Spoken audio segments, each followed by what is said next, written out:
माननीय श्री इकरा चौधरी जी। धन्यवाद सभापति महोदय, आपने मुझे इस विशेष चर्चा पर बोलने का मौका दिया। भारत के संविधान के 75वें वर्ष की चर्चा के मौके पर मैं सबसे पहले संविधान बनाने वालों की दूरदृष्टि को सलाम करती हूँ।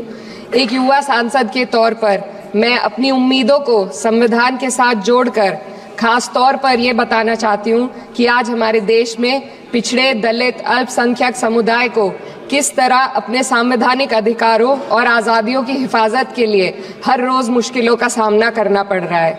Doctor B.R. अम्बेडकर के कथन से अपनी बात रखना चाहती हूँ।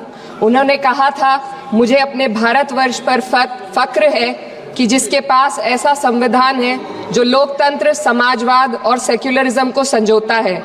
लेकिन आज ऐसा लगता है जैसे संविधान की किताब तो है पर इसे चलाने वालों का ईमान गुम हो गया है। आज हिंदुस्तान में हर वर्ग को किसी न किसी चुनौती का सामना करना पड़ रहा है, मगर अल्पसंख्यक खासतौर पर मुसलमानों पर जो कहर टूटा है वो किसी से छुपा नहीं है। ये लोग सिर्फ अपने मजहबी पहचान की वजह से निशाने पर हैं। संविधान का अनुच्छेद 15 कहता है कि किसी भी नागरिक के साथ धर्म, जाति या किसी और वजह से भेदभाव नहीं होना चाहिए, लेकिन हकीकत इसके उलट है। हालात इस कदर बिगड़ चुके हैं कि hate speech, mob lynching, bulldozer द्वारा घरों को गिराने की घटनाएं आम हो गई हैं। खास तौर पर उत्तर प्रदेश में, जहां ऐसा लगता है जैसे कानून के नाम पर जंगल राज चल रहा हो। संभल में जो हुआ वो सबके सामने है।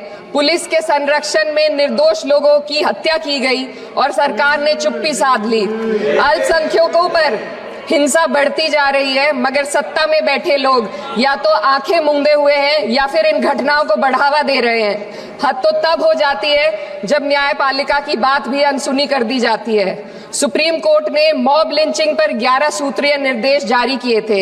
इसमें साफ कहा गया था कि राज्य सरकारें और पुलिस इस तरह की घटनाओं को रोकने और दोषियों पर सख्त कार्रवाई करने के लिए जिम्मेदार है, लेकिन आज भी इन निर्देशों पर अमल नहीं हो रहा है। हाल ये है कि मॉब लिंचिंग को रोकने की बजाय सत्ता में बैठे लोग आग में घी डालने का काम कर रहे हैं। उनकी जुबान से ऐसी बातें निकलती हैं जो नफरत को और बढ़ावा देती है। ये अशांति